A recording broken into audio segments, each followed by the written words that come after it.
हे कृष्ण राधा कृष्ण గీతా జయంతి శుభాకాంక్షలు అందరికీ.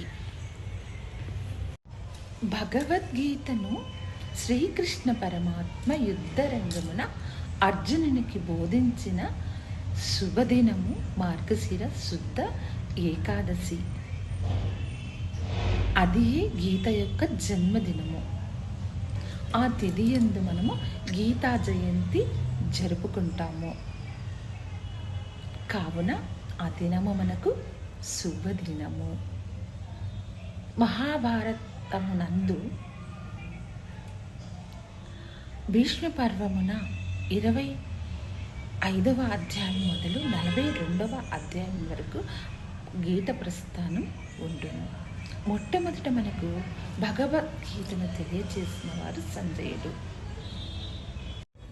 యత్ర యోగీశ్వరః కృష్ణో యత్ర పార్థో యత్ర ధనుర్ధారః తత్ర శ్రీ విజయోద్భూతి ధ్రువనీతి తిర్మమః. ఇప్పుడు ఈ శ్లోకం యొక్క భావం గురించి తెలుసుకుందామా? ఎచ్చట యోగీశ్వరుడైన కృష్ణుడు ఉండును, ఎచ్చట ధనుర్ధారియగు అర్జునుడు ఉండును, అక్కడ సంపదయును విజయమును ఐశ్వర్యమును దృఢమగు నీతి వృద్ధియగును అని పెద్దల అభిప్రాయము. ప్రతి వారి హృదయమునందు ప్రతి వారి గృహమునందు భగవంతుని స్థాపించుకొని నిరంతరము అర్చన పూజ ధ్యాన జపాలను చేయుచూ ఉందరో, అలాగే అర్జునుని వలె భక్తి జ్ఞాన వైరాగ్యములతో ఉండు భక్తులు నివసించు చోట ఐశ్వర్యమును విజయమును వర్ధిల్లును కలుగును. అట్లే మహనీయులకు జ్ఞానులు యోగుల సజ్జన సాంగత్యం వలన మనకు మహాశక్తి కలుగును.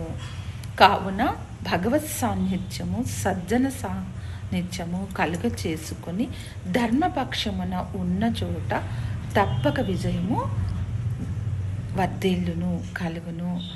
కావున యోగీశ్వరుడైన కృష్ణ పరమాత్మని యొక్క సజ్జన సాంగత్యంలో మనము విజయమును ఐశ్వర్యమును సంపదను అభివృద్ధి చేసుకుంటూ ఆయురారోగ్యాలతో అష్టైశ్వర్యాలతో అందరూ ఉండాలి అని ఆకాంక్షిస్తూ సర్వేజన సుఖినో భవంతు.